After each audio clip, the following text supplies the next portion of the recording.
Okay, let's. This isn't the world's greatest draft, Dane, as everyone knows, and Hmm. the quarterback talent, and even according to your rankings, is not exceptionally high. How wonky could the first round go? Because there's so much debate outside of a couple guys. Like, what if no? Do you think there's a chance no one takes a quarterback in like the top five?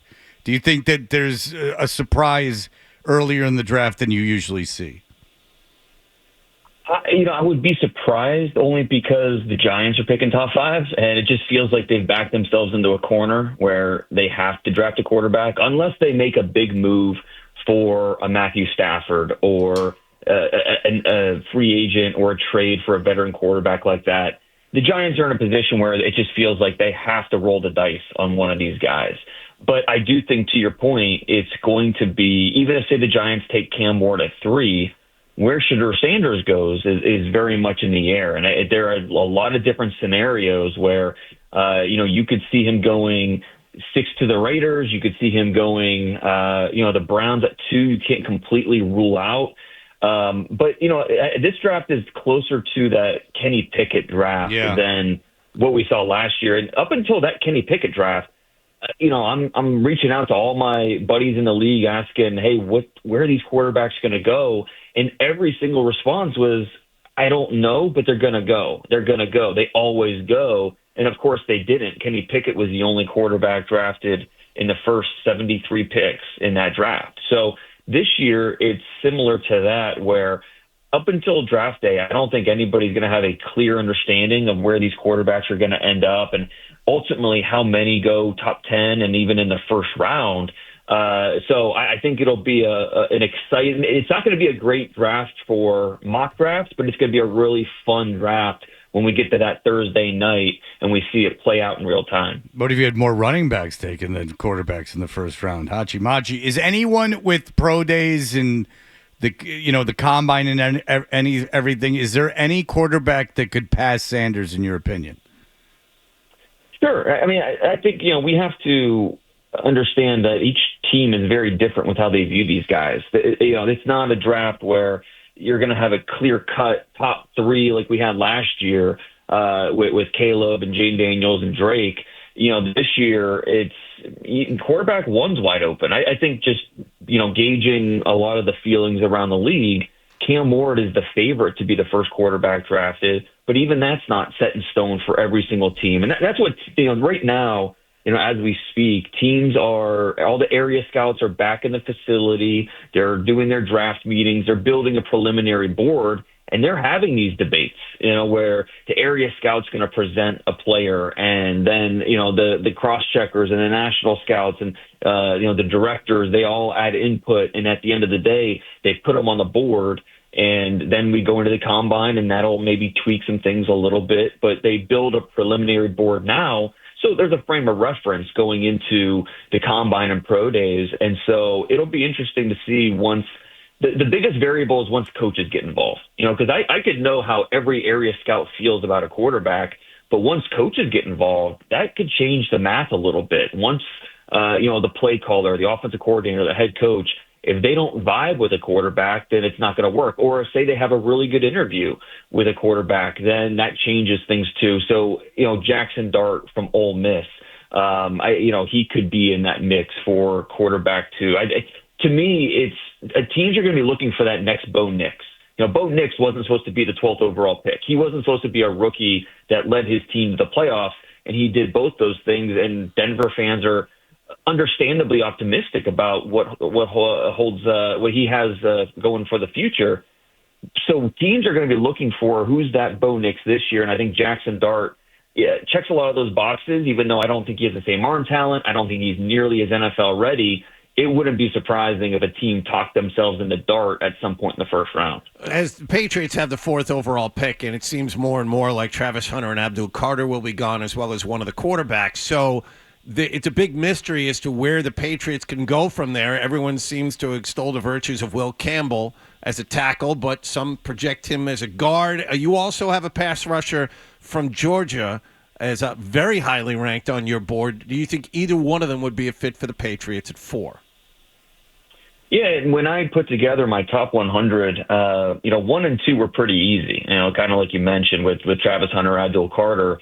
And then that third spot was really wide open. And, I love Mason Graham from Michigan, but I don't think he's not like a Quinnen Williams type of defensive tackle. He's really good. I'm a big fan, but, he's not exactly like a slam dunk top 3 pick.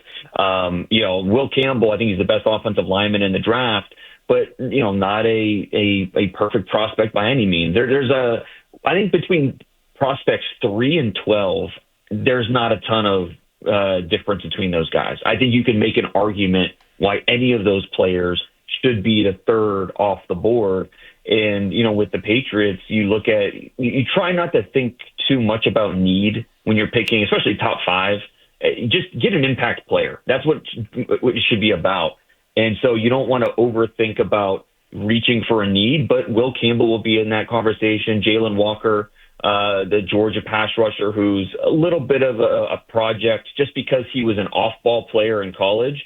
But what he did best was when they let him rush the passer. He's long, he's explosive.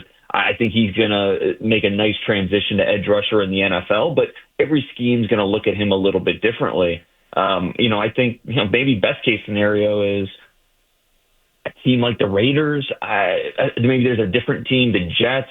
Who knows? A team that wants to get up in the draft a little bit, and maybe get their quarterback, and the Patriots could possibly move back 4 or 5 spots and still get the player that had their eye on at number 4.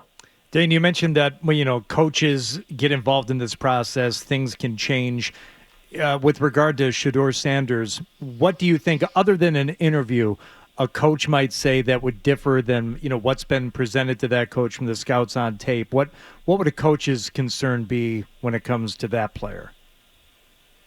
Yeah, and I think it's mostly the board work. I mean, that's what it really comes down to, and understanding. We can watch all the tape, but when you actually figure out what makes a player tick, just the way that they see the field, the way that they, what were they asked to do at the college level, yep. And then how is that going to fit with what we're going to ask him to do as a rookie, and then just personality wise, it's one of those things where. You have to feel good about a quarterback going into a veteran locker room and, not and being okay leading in that moment. And, it's kind of like a speed dating thing. You have to really get a good feeling for a guy based off of, a short amount of time at the combine, but then that's when you have the 30 visits and you bring them into the facility and you try to get to know them more. And so, it's really a feeling out process that, a player could have a really good day and interview really well, or he could have a bad day. It's just kind of how the process works. And, we've had plenty of examples of, front offices that really like a player, a quarterback, but maybe the coaches don't. And, for a lot of smart teams, that's kind of a deal breaker. For other teams, the front office is going to say, hey, we're going to draft our quarterback and, you're going to make it work. I remember they did that in Washington. Dan Snyder wanted Dwayne Haskins.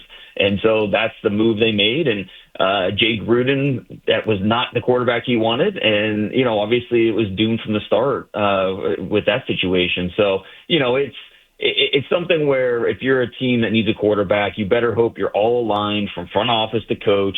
And, that's something that will come about over time throughout all of these steps of the next 2 months. All right. So give us a diamond in the rough. Give us a kid from like a small school that is impressed. When I was at the Shrine Bowl, Thomas Perry from Middlebury in Vermont, D3, all right, like it's not even like Mount Union or Wisconsin Whitewater D3. This is Vermont D3, where it's just a much lower level of D3 play. But tell you, Thomas Perry, the center, he was outstanding. I mean, he's short, squatty, but strong as an ox. He moves well. Any day now, the combine invite list is going to come out, and we're kind of waiting to see if Thomas Perry is going to get that invite. If he doesn't, it'll be a snub because he's one of the strongest players in the draft, if not the strongest player in the draft. He has got a legitimate chance to make it. In a world of transfers, he had some options, but he wanted to stay, finish his degree. But yeah, Thomas Perry, D3 Middlebury, up in the New England area, he's got a chance to make it in the NFL, which not a lot of D3 guys can do that. Yeah, so he had opportunities to go to D1 programs and stuff, and he just was like, I'm going to stay here. How did people find out about him? Yeah, it was back to the last off season is when I first heard about him. Going to camps and things like that. And yeah, he had options. I mean, there were several schools that reached out to. I know that family, the organization, the people that he trains with. But yeah, he wanted to stay put, and it's just kind of a. And when we've seen that before, I mean, I remember talking to Tyson Bagent at Shepherd before he was drafted or undrafted, but became the backup with the Bears. Maryland wanted him, Northwestern wanted him, but he wanted to finish his degree. And when you transfer, you lose a lot of those credits, and if you're just transferring for 1 year, you're not going to get your degree. And so a lot of guys choose to stay and get their degree, and they know if they're good enough, the NFL will find them. But he did not look out of place at Shrine Bowl practices. And then I went and saw him. He's working out with Duke Manyweather at O-Line Masterminds. And, I was talking to Duke about him, and Duke tries to get to the facility at 4 a.m. just to get a head start before guys show up. And Thomas is at the door waiting for him every morning. So he's a guy that really wants to be the best, and he's got a lot of ability. So I think he's got a shot. All right. Well, Dane Brugler, stay in touch as we go through this process. If you like that clip, and how could you not? Check out more videos from Toucher and Hardy here. Point slightly up and to the left. For more Patriots analysis and opinion, hit this playlist. Point slightly down and to the left. And for the latest from the Sports Hub, download at 985thesportshub.com.